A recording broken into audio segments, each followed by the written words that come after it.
தமிழகத்தில் தொடர்ந்து சாதிய படுகொலைகளை அரங்கேற்றி வரும் போலி திராவிட மாடல் அரசை வன்மையாக கண்டிக்கிறோம்.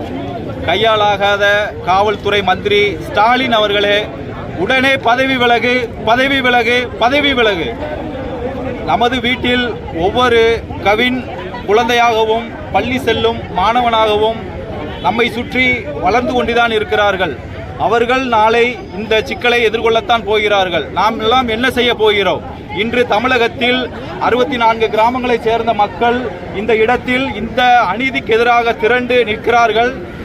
அப்பவும் இந்த போலி திராவிட மாடல் அரசு இந்த மக்களை ஒரு நிர்கதியற்ற நிலையிலே கையாளும் நிலையை கொண்டுள்ளது. இதை நாங்கள் வன்மையாக கண்டிக்கிறோம். இத்தகைய போக்கு வரும் சட்டமன்ற தேர்தலில் கடுமையாக எதிரொலித்து தென் மாவட்டங்களில் திமுக முட்டை வாங்கும் என்பதை இந்த நேரத்தில் நான் கடுமையாக எச்சரித்துக் கொள்கிறேன்.